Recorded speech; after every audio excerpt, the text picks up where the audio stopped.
up to the blind spots and try to trap that weapon as best I can. He gives a command. Give me money. All right, I get it right here. Where are my eyes looking? Down. I don't want to do this looking at the weapon because the muzzle flash I mentioned. And you notice when I grab the weapon, I'm grabbing it right at the trigger guard and collapsing the slider. And then at this point, I'm going to bring him down. You see what happened to his balance? I'm going to strip it. Remember, his fingers are out for our safety in here. I'm going to strip it out this way. Now watch this. This is a little different, and I'm going to exaggerate it just for a moment. I'm going to accelerate through and break it right out of his wrist. And that goes back to what we were just doing a moment ago. Point the gun down. Very important. Here's a command. Give me money. Wait, I got right here. Tap, rack, and assess. Now you guys are officers. Why would I do that at the very end? Why would I do that? Make sure it's loaded. To make sure it's loaded, that the magazine didn't pop out in the struggle. Why else would I do it? Why else would I? If that gun discharges, it's probably going to jam because you guys are putting hands over it and everything else. You're probably going to jam it. You know, you brought up another good point. When I actually grab that and it fires, think it's going to hurt my hand? Yeah, it's going to hurt your hand. That is an unfortunate disadvantage to actually grabbing the physical weapon for the initial disarm. It's going to fire, it's going to hurt your hand, but guess what? You're alive. It's kind of a good thing. So we're going to start you off. Gun's pointed at my head. I want the person you're working with to give some kind of command. You can use any command you want. It doesn't matter. The point is that they're now expecting me to move. You walk through it, grab, and I want you to duck your head and look down. You notice I'm ducking and pushing up at the same time. Very important. I've got to get myself out of that line of fire as quickly as possible. Then I'm going to pull him down. Now you martial arts guys understand disruption of balance. As soon as his balance is disrupted, his ability to maintain control of this weapon has been diminished. Then I'm going to accelerate through. Now the spin is somewhat of an exaggeration, but I'm going to push through and come around this way. Now this isn't necessarily air marshal stuff because they're going to be in an 18-inch aisle. They're not going to have a spinning room. I'm just starting you off with this one. We'll get to the other stuff later, I promise. One more time, and I'll take your question. Give me money. Command. I'm going to come up this way, pull him down, break it out, step through, tap, rack, assess. I like to be about 3 paces away.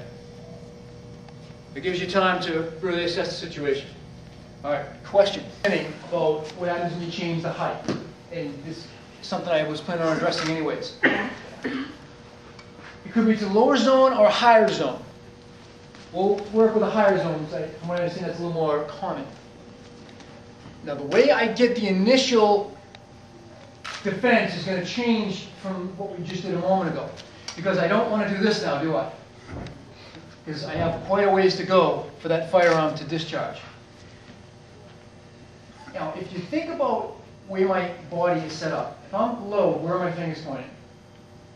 Down. As I'm lifting them up, where are they now pointing? Gradually pointing up. So we want to use that principle for this particular disarm. Since he has it a little higher, where does it make sense to have my fingers pointing? Up.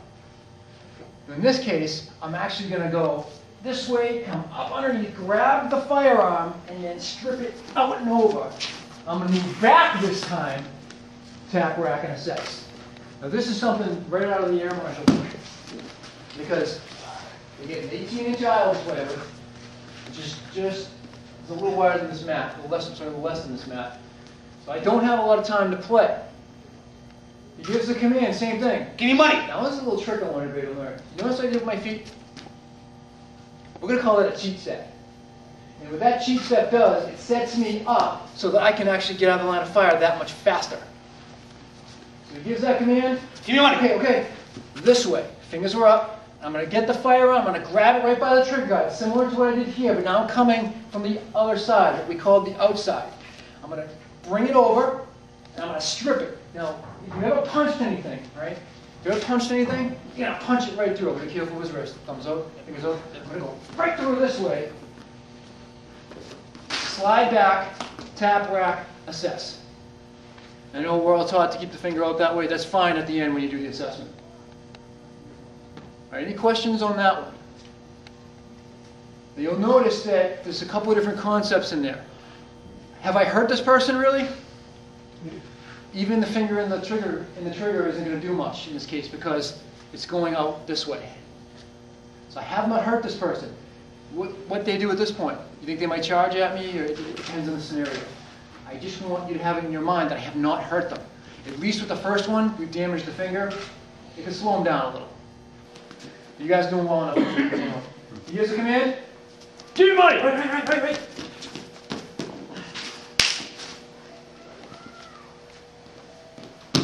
A little different than the other ones we've done. Because he's got it to the back of my neck. I have to look to see what he wants. He gave the command. He expected me to move. What do you want, man? Give me money! Okay, I got it right here. Blind spot, over. Grab, same thing. Bring it up. Strip. Now another level to this, and if I had the room, would be something like this. What do you want, man? Give me money! All right, I get it right here. Strike this way. Now, this time I told you not to hit somebody.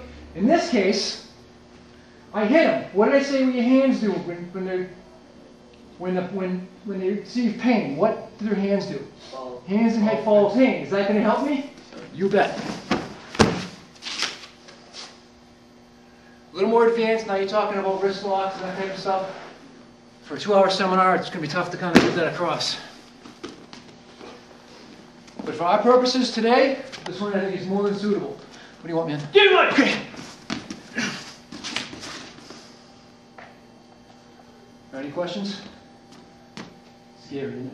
All right, let's do it. Now, a good way to handle this, and this isn't a little bit tougher than the ones we've done so far, but the same rules apply. He's got the gun pointed at you. What do you want, man? Give me money! Okay, right here. You guys seen that one before?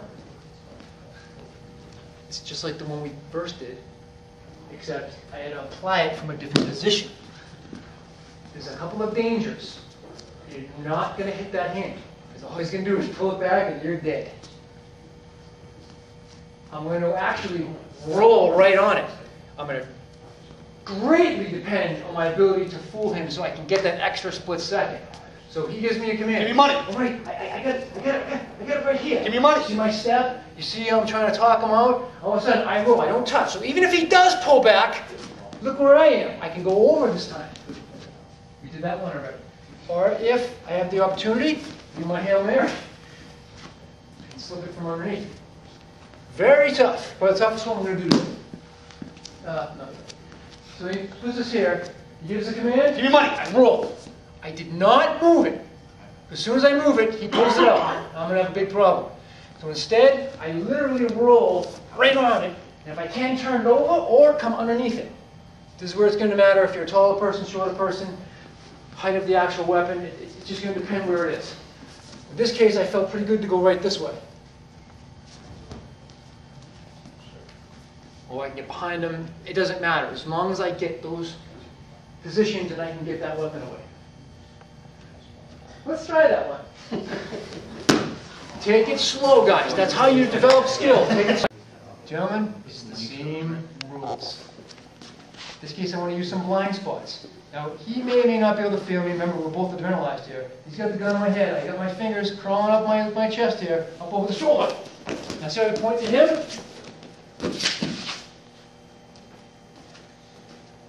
You have to rely on your psychologicals once again. He has this on me.